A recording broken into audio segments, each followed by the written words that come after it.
porque no hablo español. Quiero dar las gracias a Miguel y a FAES por haberme invitado. Es estupendo volver a Madrid y volver a colaborar con FAES, sobre todo hablando de un tema que es de tanta importancia para Europa y sobre todo para países como España y los países del sur de Europa, que tantos problemas tienen de desempleo juvenil. No voy a repetir muchas de las cosas que ya se han dicho, porque estoy de acuerdo totalmente con lo que se ha comentado. Reformas estructurales del mercado laboral, el entorno empresarial, el espíritu empresarial, las políticas de oferta. Bueno, el Reino Unido ha adoptado muchas de estas políticas durante la época de Thatcher y posteriormente. Y es verdad que fue un proceso difícil, pero que ha llevado al éxito. Yo creo que el Reino Unido ha conseguido llegar a buen puerto con sus reformas. Y quiero hablar un poco ahora de la respuesta a la crisis. ¿Cómo ha respondido también el Reino Unido en términos de empleo a esta crisis? La peor crisis de una generación. Y cómo España y Gran Bretaña, que han tenido burbujas similares y problemas similares en una serie de servicios y sectores importantes, cómo es que en el caso de Gran Bretaña ha aumentado el nivel de empleo, mientras que aquí el nivel de desempleo juvenil es de más del 20 o 30%. Bueno, los años antes de la crisis, el Reino Unido tenía uno de los mercados laborales que mejor funcionaban. Los salarios aumentaban, pero también la productividad, más de un 2,5% al año. Algo sorprendente para un país que se basa sobre todo en el sector servicios, sobre todo servicios financieros. Evidentemente, cuando llegó la crisis, se vio que esto era un tanto inestable y no permanente. Y eso, bueno, pues hizo a la gente plantearse cómo responder y reaccionar. Cuando uno ve una caída importante en la producción y la productividad y una gran recesión, hay dos posibles respuestas básicas. Voy a intentar explicarlo firmemente. Las empresas o bien pueden bajar los sueldos o despedir a gente para mantenerse a flote. Para eran las dos alternativas. En España y en el Reino Unido, yo creo que las elecciones que se han hecho han sido justo lo contrario, ¿no? En el Reino Unido nos pudimos centrar más en la parte salarial, debido a la situación del mercado laboral. Entre el año 2008 y el 2014, los salarios reales han caído en un 8%, mientras que el desempleo solamente ha subido del 5,5 al 8%, y ahora ha vuelto a bajar al 7%. O sea, los esfuerzos que se han hecho sobre todo a nivel salarial. Es una buena manera de responder a la crisis. Por eso no ha habido tanto impacto en el empleo en el Reino Unido. Y al recortar los salarios, los costes unitarios laborales han bajado y eso ha mantenido a flote muchas de las empresas británicas. En cuanto a España, todos estarán familiarizados con el hecho de que lo que se ha hecho ha sido, bueno, pues despedir a gente en lugar de bajar salarios, y esta ha sido, bueno, la principal respuesta aquí, ¿no? Luego explicaré por qué el Reino Unido pudo responder como respondió y por qué España ha seguido una vía diferente, ¿no? Y no solo España, otros países de la eurozona han seguido una trayectoria similar. Hemos oído hablar mucho de la flexibilidad del mercado de trabajo, pero ¿eso qué significa en la realidad? Bueno, en el Reino Unido esto significa que el bajar los salarios no es un obstáculo. Se pueden recortar salarios, cosa que no se puede hacer en otras partes de Europa. El sistema de negociación salarial es muy descentralizado y no se hace a nivel individual ni a nivel de empresa, ni tampoco a nivel regional, con la excepción de algunos servicios públicos. Y eso ha permitido una respuesta fácil y rápida en términos salariales. Y, bueno, tan pronto como empezó a subir el desempleo, la gente se dio cuenta de que mantener su puesto de trabajo, aunque cobrando menos, era mejor para enfrentarse a la crisis. Y el tener un mercado flexible también ayudó. En cuanto al ranking, el Reino Unido ocupa el quinto lugar en cuanto a flexibilidad del mercado laboral y el puesto número 10 en flexibilidad salarial. Pero bueno, aparte de otros temas, hay que recordar, por ejemplo, el euro. El Reino Unido pudo devaluar mucho su divisa, casi entre un 25 y un 30%, y eso permitió que los salarios cayeran, ¿no? Y alivió la presión. de la crisis inicial. Y esto ayudó también a muchas empresas que hubieran tenido dificultades a la hora de competir con una divisa más fuerte. Esto es una cosa que no pueden hacer los países de la eurozona y por eso tuvieron que hacer otro tipo de cosas, ¿no?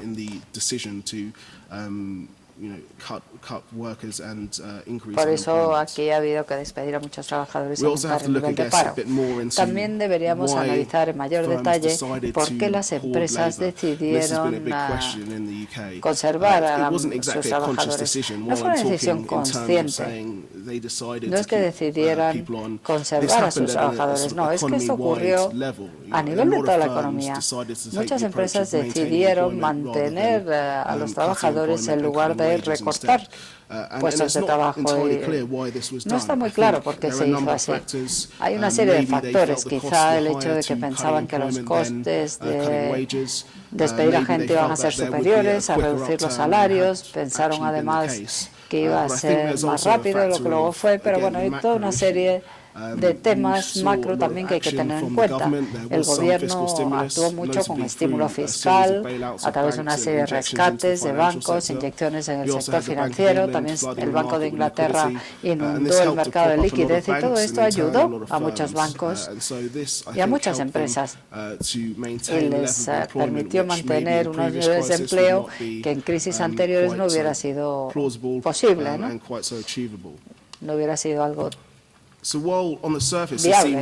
Aunque en la superficie pueda parecer un método muy eficaz y efectivo, recortar un poco los salarios para que luego suban cuando suba la economía, manteniendo el nivel de empleo. Bueno, todo eso se supone que es mejor. Y a pesar de eso, hubo muchos problemas bajo la superficie. De hecho, actualmente hay un gran debate en el Reino Unido sobre lo que se llama el puzzle de la productividad. Cuando tienes una caída del PIB tan grande, el nivel de empleo se mantiene igual, la productividad laboral se reduce muchísimo. Y yo creo que hoy se acepta y se espera en el Reino Unido que las cosas sean así. Pero después de la crisis ha vuelto a surgir el tema. Históricamente, los análisis del Banco de Inglaterra demostraron que 4 años después de la crisis uno espera que aumente la productividad laboral.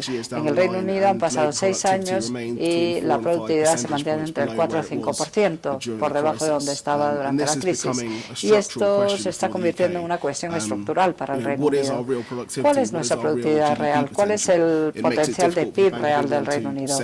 Para el Banco de Inglaterra es muy difícil diseñar una política monetaria si no sabe esta información. Y si ves los datos de las encuestas, bueno, parece que no hay mucho margen en la economía ni en muchas empresas, pero si te fijas en los datos macro, está claro que no hemos alcanzado el potencial que podríamos haber alcanzado de haber continuado con la misma tendencia.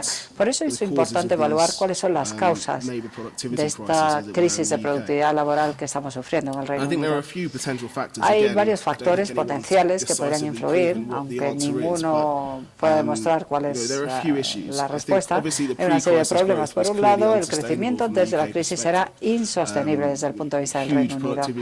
Un crecimiento enorme de productividad en el sector servicios es poco realista, ¿no?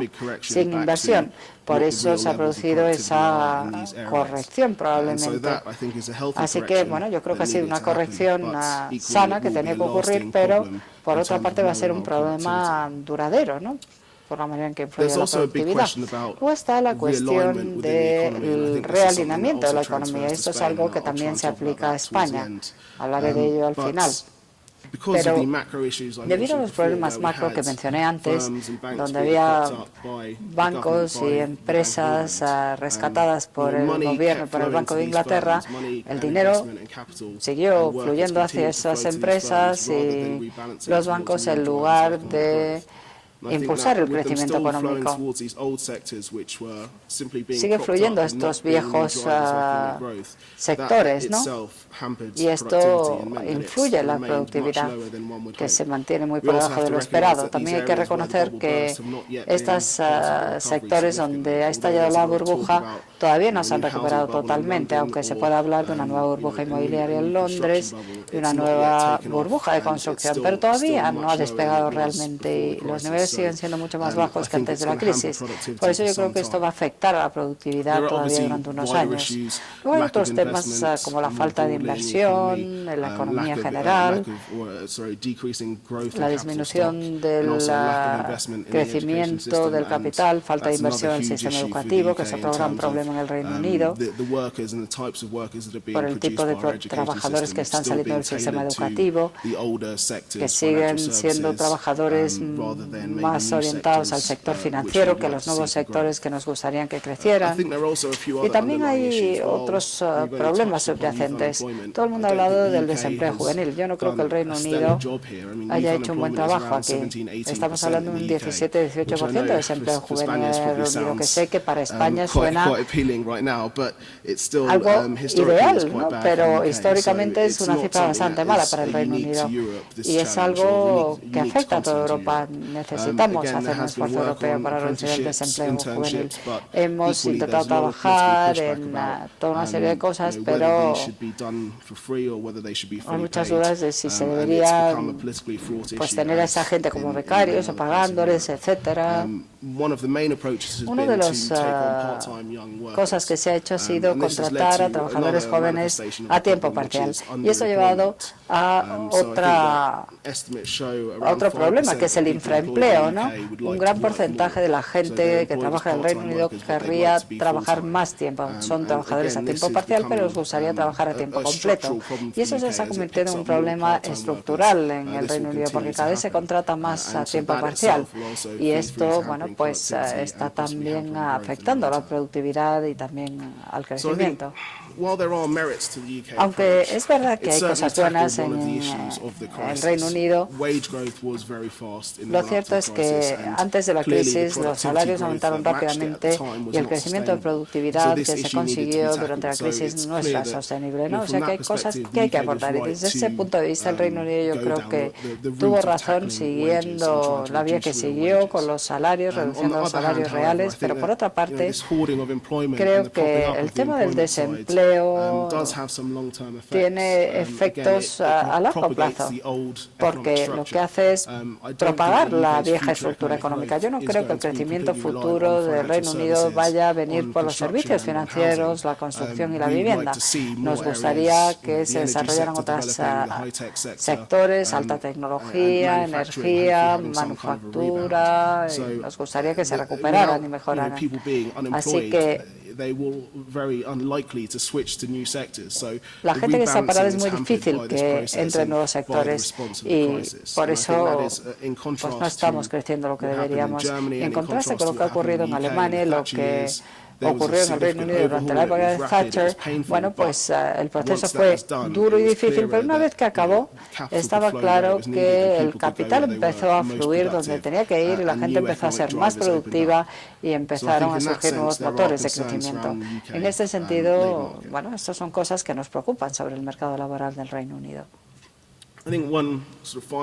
Y una última cosa que quiero comentar es qué puede aprender España del Reino Unido. ¿Es que puede aprender algo? En primer lugar, hay que saber si la respuesta a la crisis por parte del Reino Unido sería viable para España y para los españoles. Viendo el mercado laboral español, y estoy seguro que aquí habrá mucha gente que lo conocerá mejor que yo, evidentemente es un sistema muy poco flexible, con gran rigidez salarial. El sistema de negociación salarial y la fuerza de los sindicatos y de los trabajadores establecidos hace que sea muy difícil que bajen los salarios, incluso los salarios reales, ¿no? España tampoco tenía los niveles de inflación que tenía el Reino Unido, lo cual facilitó reducir los salarios reales. El clima económico no ha ayudado aquí, como alguien decía, pues no se ha podido tampoco devaluar la moneda, ¿no? Y además de todo esto, las actuaciones del Banco Central pues a lo mejor no han podido ser tan rápidas o eficaces como las del Banco de Inglaterra. Por eso hay muchas diferencias entre la manera en que han actuado ambos países. Aún así, yo tengo preocupaciones por el sistema utilizado por España. Si uno se decanta mucho por una causa o por un lado, hay posibilidades de que ocurran cosas que uno no nos gustan. Y si la productividad aumenta solo a base de reducir los costes laborales sectores unitarios y despidiendo a trabajadores, me preocupa que esto se convierta en algo cíclico, ¿no? Y que no cambie una vez que la economía mejore y que siga habiendo problemas de competitividad después. Es una pregunta que habría que plantearse y que todavía está por ver qué va a ocurrir en España una vez que España vuelva a tener altos niveles de crecimiento y de empleo. Pero bueno, es una preocupación que me parece que no se han hecho cambios estructurales importantes, por ejemplo, desde el sistema de negociación hasta el sistema en general. Como he dicho antes, la parte positiva de todo esto es que se ha hecho una reforma laboral en cuanto a los sectores donde hay empleo.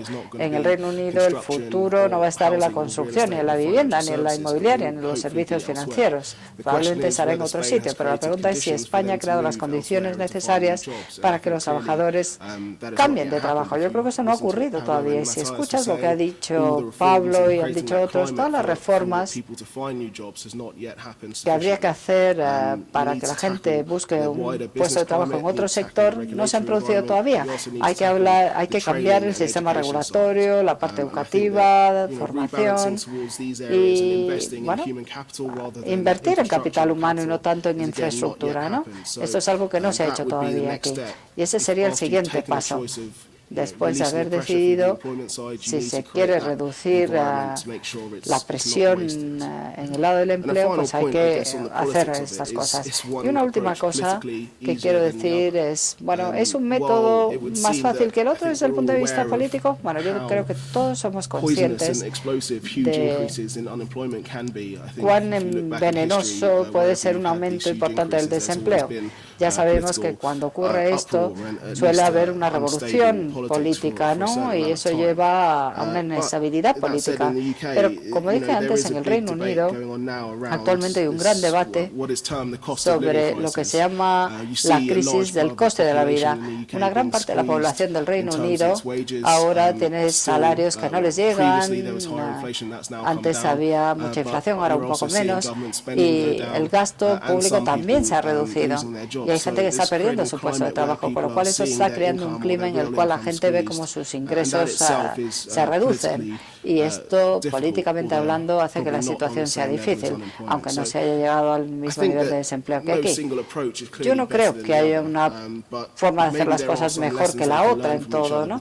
Pero sí que hay lecciones que podemos aprender mutuamente, sobre todo en cuanto al marco de estas reformas. Yo creo que ambos países deberían hacer cosas diferentes. El Reino Unido debería haber hecho más cosas de otro corte, ¿no? Porque si no puede haber problemas, pero desde el punto de vista de las lecciones que puede aprender el Reino Unido, bueno, es difícil encontrar paralelismos por el hecho de estar en la zona euro y por el clima macroeconómico que había antes de la crisis. Un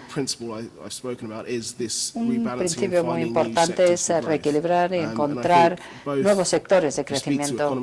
Si hablas con economistas de ambos países, te explicará la misma preocupación que sienten. ¿Qué es lo que va a impulsar el crecimiento? En el Reino Unido estamos viendo que los servicios financieros se están remontando, también el sector inmobiliario, sobre todo en Londres, pero otros sectores que esperábamos que despegaran no han despegado todavía, con lo cual volvemos a la vieja forma de hacer las cosas. Y aquí en España vemos que está aumentando la demanda, el consumo, pero ¿es esta una fuente de crecimiento sostenible a largo plazo? Me pregunto yo les animaría a que piensen en ello, porque el mercado laboral es un instrumento que permite reequilibrar la economía, haciendo que el capital y los recursos fluyan donde tienen que ir, ¿no? Por eso hay que resolver los problemas estructurales del mercado laboral, porque es algo vital para el crecimiento económico en el futuro. Y esa es una lección que pueden aprender ambos países para intentar llegar a un nuevo equilibrio e impulsar nuevos sectores. Muchas gracias.